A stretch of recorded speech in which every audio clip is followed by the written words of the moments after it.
My name is Candace Shibley with Utah State University Extension, joining you guys from my home office today, as I'm sure many of you are as well. I'm really excited about today's webinar. Jake Powell is our landscape architecture specialist with USU, and him and I have been working on a project for the past year, and we're going to share that with you today. So just kind of a brief overview. We got a grant through USU's Water Initiative to put in a Waterwise demonstration street within a new subdivision in Cedar City, Utah. And so that is what we're currently working on, and that's what we're going to share with you guys today. It started out as a pretty basic plan. Let's get this Waterwise demonstration street installed. We can use it for outreach and education and get a website together, and folks can drive by and get ideas for their own home landscape. And it's really evolved kind of every step of the way and grown into something pretty great. And I'm looking forward to seeing where it goes beyond this next year as well. But in reality, we couldn't have done any of that without the amazing partners that we have.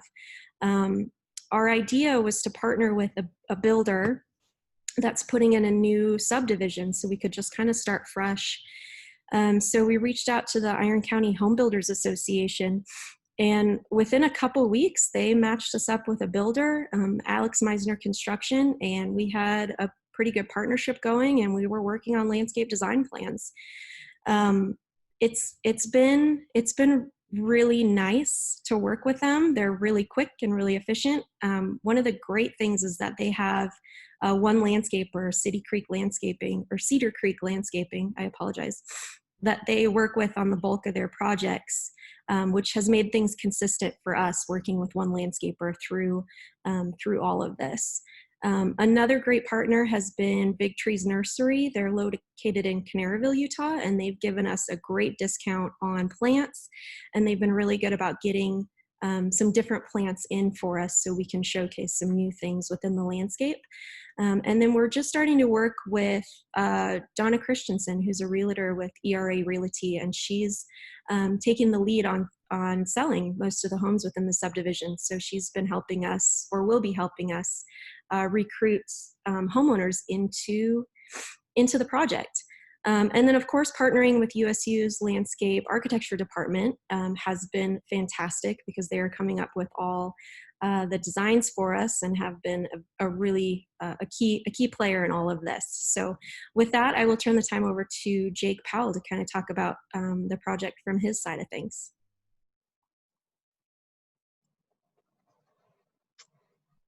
Awesome. Thank you, Candace. Let me get my screen shared with everybody. Candace, can you see that screen okay, the presentation overview? Yep, that looks great. Wonderful. Thanks for everybody tuning in. I'm Jake Powell. I'm a landscape architecture and environmental planning extension specialist, and I'm coming to you from Logan.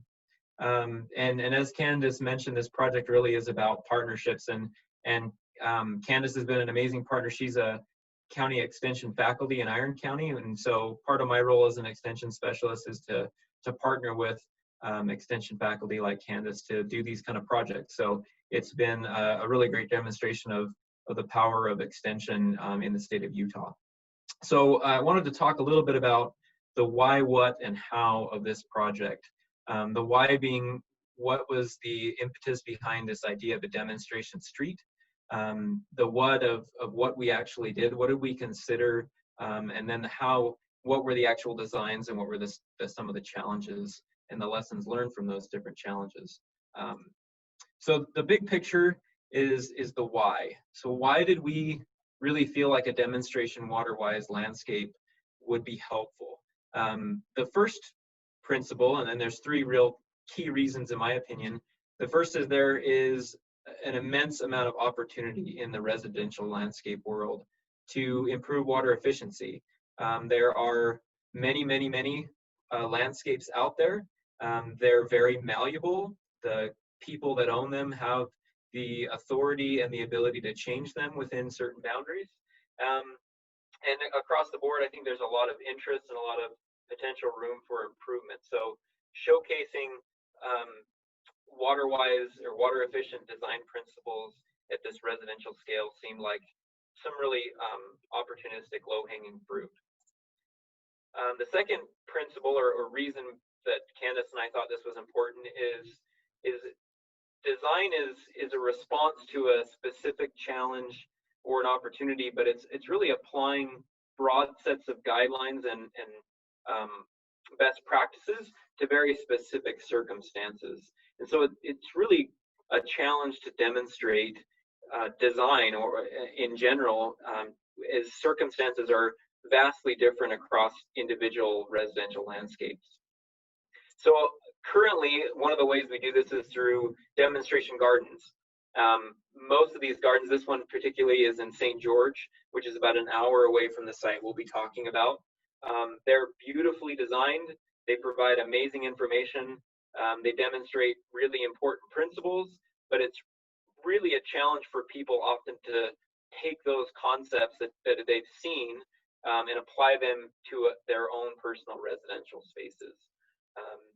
So there's one of the challenges, there's a significant difference in scale often, and I find that a lot of homeowners just struggle with translating that scale from these beautiful, immense, well-manicured gardens to their own personal homes. The third reason is that residences often have concerns that are hard to extrapolate from a demonstration standpoint. Issues like neighbors. Your landscape, a residential landscape is part of a larger context, and there's often some real pressure to fit into that context within your neighborhood. Maintenance varies wildly in both desire as well as implementation. So if they're going to a demonstration garden, for example, they're going to see some pretty highly maintained, highly taken care of, professionally taken care of spaces, and they may not see themselves either wanting to do that or having the ability to do that. Also, residential uses have some pretty different spatial needs. Front yards are different than backyards. Side yards are different than backyards. Things like parking spaces, garden sheds, garden areas, playgrounds. These are all pieces of a residential landscape that are really important that you might not see in other demonstration areas. And all these things are personal. They're decided on a family by family basis. So as Candace and I talked about this idea originally was, is there an opportunity to break down some of these cognitive barriers and connect people at a scale and in a context that makes more sense to them? The other opportunity here is Cedar City doesn't have any sort of large-scale demonstration area. I know Candace with Extension has an area that does demonstrate water-efficient landscape principles, but again, it isn't in a residential context either. So it is an opportunity to create something that doesn't exist currently in the Cedar City area. So the other big idea that I wanted to talk about is that this demonstration street is trying to poke at is just adjusting the general vernacular of an Intermountain West residential landscape. We're trying to really break down the idea that a water-wise landscape has to be functional as well as accessible and beautiful. So we're hoping that this becomes an outdoor laboratory that's scaled to their location. One of the challenges that I see is a lot of times when it comes to water efficient landscapes, we've set up kind of especially in Utah, maybe an either or situation. And sometimes people feel like it's either green, lush, and inviting, but maybe from a water standpoint, this is not very functional. Or perhaps it is functional, but not very inviting. And we see that with some of the challenges with the terminology of xeriscape. And I as you'll hear, I don't use the term xeriscape. I use the term water-wise or water efficient, but really it's very much the same thing. It is trying to make your landscape efficient from a water standpoint, but also functional, beautiful, and inviting. So we are trying to provide a counterpoint to those two extremes from a water efficiency standpoint. So the hope is that these landscapes that I think are beginning to percolate into the residential sphere, that people will recognize that they're both beautiful and functional. And when it comes to design, in my opinion, becomes the foundation. And I think a lot of water efficiency and a lot of effort and time and research has been spent on plant varieties or water irrigation efficiency. But the foundation of all those things is the design. And we hope that this demonstration street can showcase that, starting with these design principles and building up, then plant selection, irrigation efficiency or irrigation technology becomes an added benefit to a already water efficient foundation. So if you think about that, from the design starts to ask maybe some different questions. So some questions we started with in this design. First of all, asking maybe 10,000 foot questions. Who's the client? What are their needs? What are the functions that landscape has to facilitate? Are there spatial requirements? Are there opportunities or constraints that the existing site provides? And how can we possibly leverage these opportunities? So these are generic design questions that help create a more effective design, but they can all be utilized to understand opportunities and constraints for water efficiency as well. But the whole idea is that answering effectively these kind of questions can fundamentally alter what kind of future options we have and ways to maximize our future water use decisions.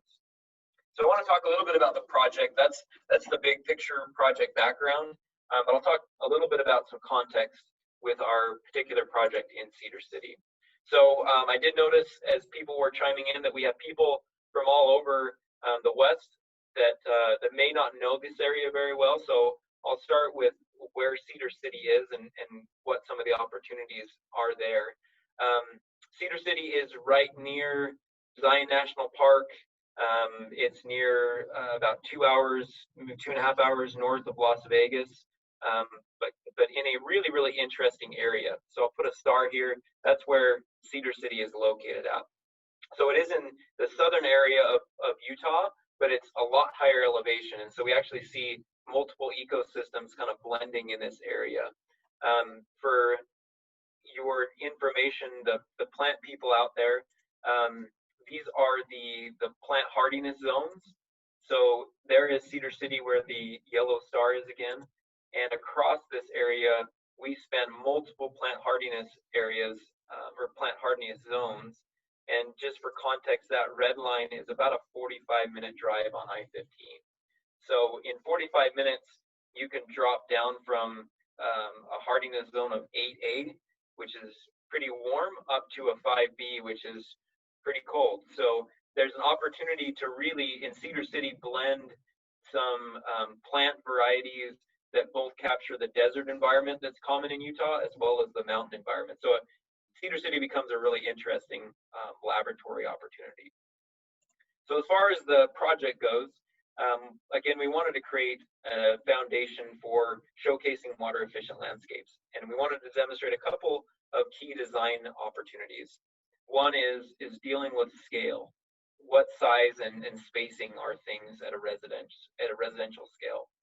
We played with some different forms to try to break loose people from the idea that everything has to be curvilinear, which is obviously hard to water, and there doesn't need to be a kidney bean shape with in the middle of your lawn, for example, for it to be considered a front yard. We wanted to play around with the ideas of different program elements, meaning what things you can do in your front yard. We wanted to showcase responding to architecture and really demonstrate that it doesn't need to be terribly complex to be attractive. And also talking about the unity and the use of spaces in the front yard.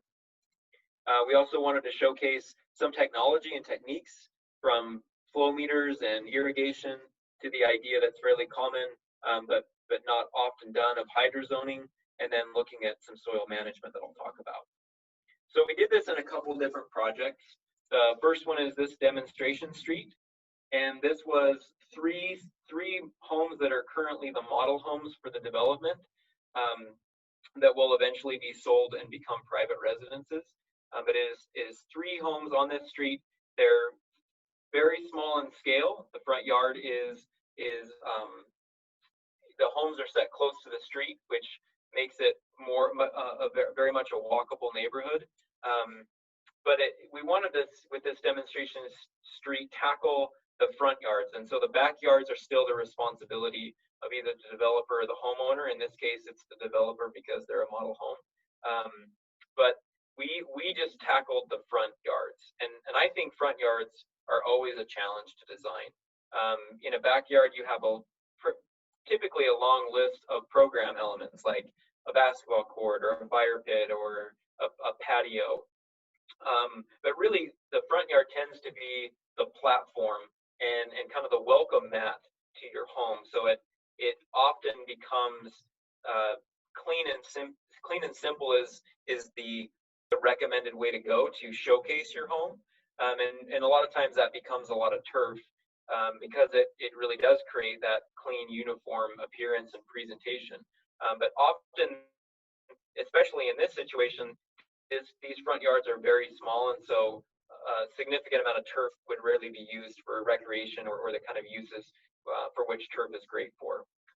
Some other things that we dealt with here, and I'll talk about the challenges first, is as with most developments, the topsoil had all been removed, and stockpiled or sold off, and so we had very compacted, very heavily degraded soils that we were dealing with. As well, all three of these homes had front yards that were facing west or southwest, and so that meant, especially in this area, lots of sun and lots of heat, which became something we wanted to consider. Another challenge perhaps is these homes were already designed, they were already sited on the property, so our role was coming in and putting the landscape in around the home. We didn't have any opportunity to adjust their spacing or their layout, or the architecture at all. So it's pretty common to what people experience when they move into a home or when they buy a home, or as a contractor, maybe when they arrive at a site.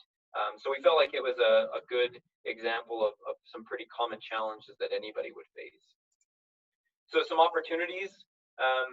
Again, the sidewalk did not have a park strip. The sidewalk was right against the curb and gutter. So we saw this as an invitation from the developer to a neighborhood that was walkable, that they were trying to invite the community to be out and about.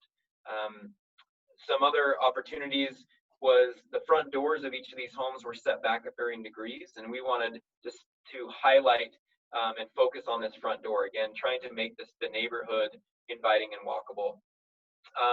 We also, the neighborhood's the homes in the neighborhood are relatively affordable comparative to other homes in the area. So we envision most of the people who would be buying these homes would be young families that would probably be looking for simpler maintenance and a lot of do-it-yourself type improvements. So those were some of the opportunities we felt we wanted to capitalize. Some considerations. The design of each home was pretty typical of a new development. Large, prominent garages were common in all these homes, so we worked to minimize the attention of the garage and focus that attention back to the front door. So all the landscapes were focusing the front and sort of drawing the living spaces from the front porch out into the landscape so that we could focus attention to that living area rather than the garage and the driveway. In all these homes, the front porch was there as almost symbolically. It was really too small to act as a true front porch where you would greet your neighbors and hang out. So a lot of these landscapes allowed the front porch to be the landscape to be an extension of the front porch and grew that space. All the homes are built on smaller lots, so this creates side yards that are really too small to function as large spaces, but they do function very well as utilitarian areas. So we tried to adapt these areas to be utilitarian.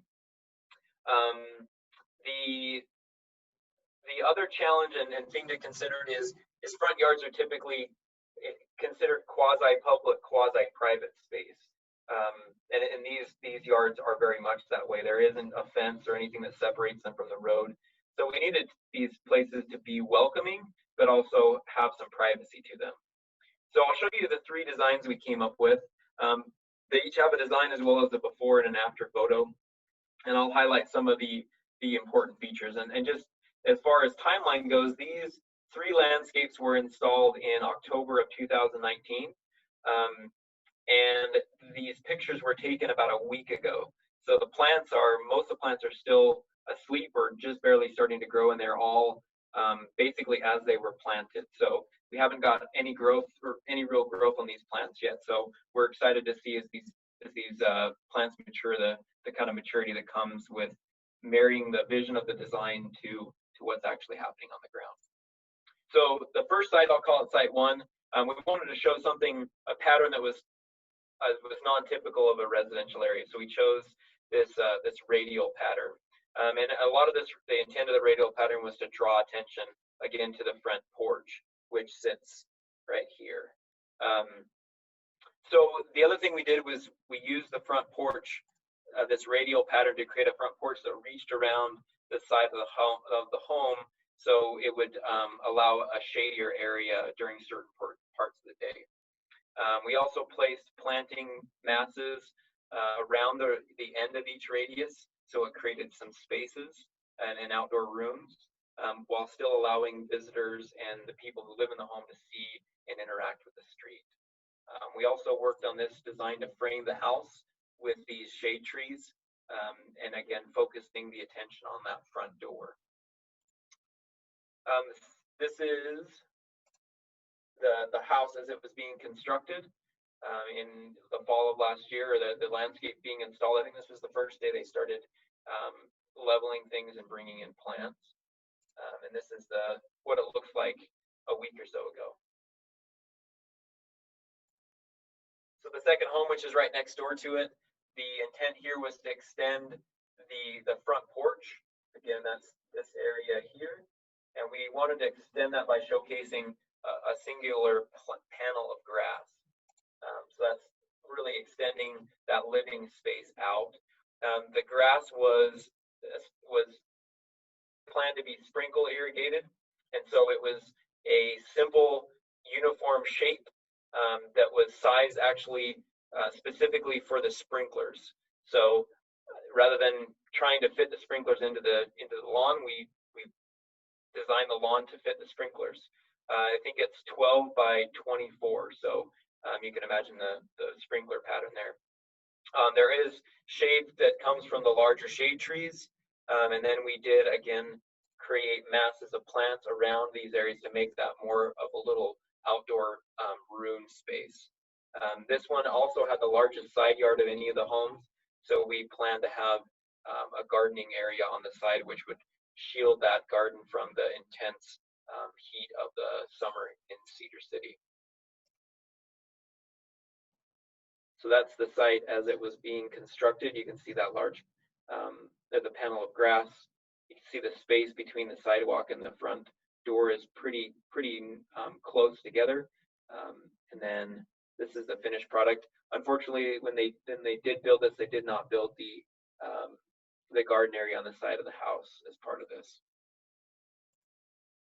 The third site, this one had the deepest set front door. You can see that again. Here is the front door.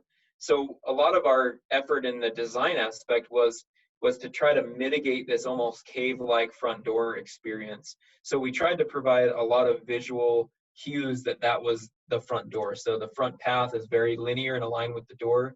And then we also created several other linear elements to try to draw attention through the depth of that door and make it seem more welcoming. We also created a small gathering area outside of the front porch that people could gather and interact with the street. And most of this drove a very rectangular theme that we felt like helped create unity. Another part of this project that I failed to mention is that all of these designs were done with students. So it gave our students here in our Department of Landscape Architecture an opportunity to test out their design skills and actually see something that they created in their minds built in reality. So this is this home under construction and the finished product. So I do want to talk a little bit about one element that's really strong in all these was the use of gravel. One complaint I hear a lot is that water-wise landscapes are either very heavy in gravel or they're very weedy, and if they're left under-maintained. So all of these designs, we tried to showcase a very low maintenance landscape. And so gravel became a very big part of that. We tried to vary that visual impact by varying the sizes of the gravel, but not necessarily varying the color. So it didn't have kind of a striped zebra effect. We broke up a lot of the gravel with the plantings, which, as I mentioned, are very small, but they do create masses. And that visual weight of the plants was intended to offset and by massing them, creating that weight that offsets the power of the gravel. We also did something, we broke up the gravel into these discrete forms. You can see that these are rectangular, which matches the unity of the overall design. And the idea was, over time, if a homeowner wanted to transition into other panels of mulch or turf or plantings, that all they would need to do is remove the gravel in those in the form that we had provided, and they could replace that with whatever they wanted, and the unity of the design, the feel of the design, the intent of the design would remain regardless of whether they changed the materials. And so the other thing that I wanted to point out, and it's hard to see in this picture, is these plants are planted, maybe I'll go back a slide. As they're planted, but they don't look as big as what they're drawn. And that, in the design sense, we were drawing these plants at 75% of their full growth. So a lot of times we see landscapes that are heavily planted to begin with, and then get very overgrown, and homeowners have to tear out plants because they've been overplanted rather than underplanted. And we wanted to showcase that we could plant these landscapes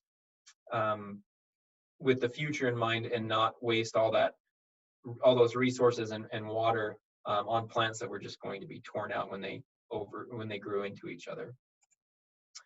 So one thing that was exciting is these three homes became almost a springboard to another project. We worked with the developer, and they invited us to do a full design for the front end backyard of what's called a festival of homes, or parade of homes, a place where the community could be showcased new technologies, new building materials, and really an opportunity for homeowners or home builders to advertise to potential home builders or home buyers. So this was a home that they were building for the 2019 Cedar City Festival of Homes, and we talked to them about an opportunity to showcase some water-wise principles to a larger audience. So a couple of things we wanted to do with this was allow people to interact with a water-wise residential landscape. And we wanted to, again, demonstrate some technologies as well as some design principles. So some of the challenges, again, the home was built on a steep hillside. It is surrounded by some natural vegetation, but again, the soils were very, very compacted, and I'll talk about how we address that. With this compacted soil, it's very hard to grow, for plants to grow vigorously, as well as it's very hard to water large expanses, and it's very expensive to mitigate a soil type like this across an entire site. Another challenge was the home's finished floor was about 4 feet higher than the road. So that created a connection challenge. The home was also marketed in the Festival of Homes for an older demographic. So we wanted to match the landscape amenities to that level of maintenance that an older demographic would be interested in, as well as provide some amenities like a garden area and an informal gathering area for them to host folks over, as well as a utility area on the side of the home to park a trailer, an RV, or something they might already own. Some opportunities. One, the home. This is the site plan of the home superimposed in Google Earth. It's set at the end of a cul-de-sac that's at the end of a hill. So it has amazing views to capitalize on. The other thing to note is the home is situated on a fairly large lot, but when we were invited to be part of it, they'd already built the home. It was being framed. And we recognized that they'd only disturbed a very small area of the natural landscape. And so it became part of our big idea was to minimize the amount of disturbance and play with the natural areas around. The other opportunity was it did have a kind of a modern rustic architecture style that we tried to mimic in the landscape. So again, another opportunity, this is out the back porch, some amazing views. If you've never been to Cedar City, it's an incredible area. You can see that natural landscape to the left blending down into the disturbed area, and we tried to minimize the growth of that disturbed area as much as possible. So I'll talk to you, this is the design. Very, very simple, very straightforward, but I'll talk to you about some of the elements that we were working on. So the first off is that minimizing of the footprint of the design. So letting nature do water and maintain that natural area that was left undisturbed. We also, in the front, we did a series of steps that tried to create a journey through a series of plantings to the front door, so that rather than a steep walkway, we did a series of stairs leading up to the front door, and then for accessibility for the older folks, there is a ramp that comes off a cement pad off the driveway that provided access to the front door if that was difficult to walk up the stairs. So when it came to the soils, we planted all of our plantings into what we call pods. So what they did is over excavate the disturbed and compacted soils, and then we were able to put back in soils that were a optimal growing medium within just the areas we anticipated plantings to happen. And then all other areas that were not receiving plantings in groupings, we just left the native soil there. So it was an opportunity to showcase cost benefit, as well as creating really great places for your plants to grow, really great places to irrigate that are closely packed together, and allowing you to manage your soil in those areas. So this is what it looked like when they were installing it. You'll notice the plants are all closely grouped together into these pods. So another thing we did, which was similar to the three model homes, was we concentrated the turf into an area we thought would be most usable, as well as most desired to be used. So in the back there is a patio area. This area here was a back patio, and we thought if there was any place where people would use turf, that they would come off that back area. So we kept it very small and easy to maintain for an older couple, but in a spot we felt would be the most prone to sociability. So that's what it looks like when it was installed. One other interesting part about this is in the summer a very hot area, but it's also very windy on this hilltop, and we were nervous about the evapotranspiration effects of a spray irrigation system. So we explored using a different type of irrigation system to minimize the water loss from this turf. And so we went with a subsurface irrigation system that actually has the subsurface drip wrapped with a fabric material, so it wicks the water across between the two the drip lines. If any of you've done sub irrigation, sometimes you get sort of a striping effect of highly watered areas, and the water might not get everywhere unless you really manage your soil. Again, we didn't have the luxury of good soil to begin with, so this opportunity to use a technology that wicks the water where we wanted it to go helped to mitigate the challenge with our soils, as well as showcase a opportunity for a new technology in an area of high evapotranspiration. So we also included a garden area, 3 garden boxes that when they were constructed extra high to allow really good soil as well as accessibility for an older population. One other demonstration point to these, they're all in their own valve, with each has its own shutoff.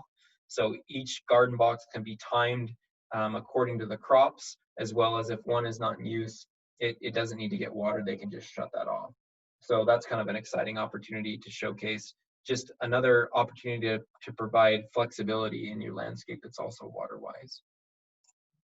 So this is the finished product as an approach. Some technologies that I wanted to showcase, that we showcase, and Candace will talk a little bit more about this with the outreach, is we showed a smart controller, the value of a flow meter, the importance of or the opportunity to sub-irrigate, the opportunity to manage your irrigation in a really intentional way, and also this idea of hydrozoning and soil pods. So putting plants where they need to be or would like to be, and then also irrigating them in a very focused manner. So one of the parts of this project that I think is really exciting is that it wasn't just a home to demonstrate these principles that stood by itself. It became an opportunity to showcase it to these principles that I've shared with you with a broader audience that was there to see model homes. So I'm going to turn some time back over to Candace to discuss the outreach efforts that her team and our team work together on to help spread this word to a broader audience. So Candace, I'm going to turn it back over to you. Great, thank you. Can you hear me okay? Yeah. Okay, let me start this again. Okay, so the parade home was a really, it was an unexpected opportunity. I mentioned at the beginning of the presentation that this project has really kind of evolved as we've gone through it. We had a basic plan and things have just kind of changed for the better and have gotten better. So when I sat down with Alex Meisner Construction and just kind of talked about the plan that we had proposed to get his feedback from a real world perspective, turns out I over budgeted for the landscape design installation. And so with that, so we had some extra money, and he's like, well, we have this home that's going to be in the Festival of Homes this year. If you guys would like to landscape that to kind of get a jump start on the project and promote it and get some ideas out there, that would be amazing. And so that's what we did. We implemented all the technologies that Jake had mentioned and then set up a self-guided tour. So, I mean, there were thousands of people coming through this home over a 2-week time frame, and then just taking the self-guided tour and stopping by these 6 different principles. And then we had master gardeners set up in the garage just to kind of answer questions. And there was a big poster board that Jake had put together, just kind of elaborating on all of these principles. And we had some handouts for people. And then we wanted to get an idea of just some basic impacts that this landscape was having. So we just put a quick survey together, basically just asking if people found the landscape appealing. That was important to us. If they felt like the self-guided landscape tour showcased new ideas that they weren't familiar with. Curious to see if they saw personally, if they could see the advantages to introducing water-wise principles into their landscape, and then if there was any intention to implement any ideas into their home landscape. And the results came back pretty good. I was happy with these. The bulk of the people found the landscape appealing. 4.8 out of 5. So they rated these on a scale of 1 to 5, 1 being completely disagree and 5 being strongly agree. So the bulk of the people saw advantage to introducing water-wise principles into their landscape. The ideas that we were showcasing were new to them, and there is intention to implement some of these things into their landscape in the future. So that was nice to see and get that feedback. So just to kind of recap the project, so the initial or original plan was to just do the demonstration street. Currently, we've got 3 homes done that are the model homes. We haven't worked with any homeowners yet. That's our next phase, using those model homes and working with the realtor that's selling those homes to recruit some more people into, or recruit people into the program. We're working with a website designer to get a website up. And the idea is that you as a homeowner would drive down this street and you could pull up the website and pull up the landscape plans and kind of get a self-guided tour on your phone or back at home on your desktop or your tablet. And then even watch little videos like, this is how you plant a tree. This is why we incorporated compost and did these little planting islands and amended the soil. These are the plants that we chose and where we purchased them. And then even breaking down the price and saying, this is what it costs to install this landscape on the right side of the road. And then the traditional landscape on the left side of the road costs this much. And then this is what the water usage is for this home. And this is what the water usage would be for this home. So they can really get an overall comparison. So that's kind of where we're at and where we're going. And hopefully we'll do all this and maybe at the end of the season and give you guys another update so you can kind of see what's going on. So that's kind of it from my end, I guess. Is there anything else you'd like to add, Jake, before we get into questions? Nope, I think that's perfect. I'd love to answer questions if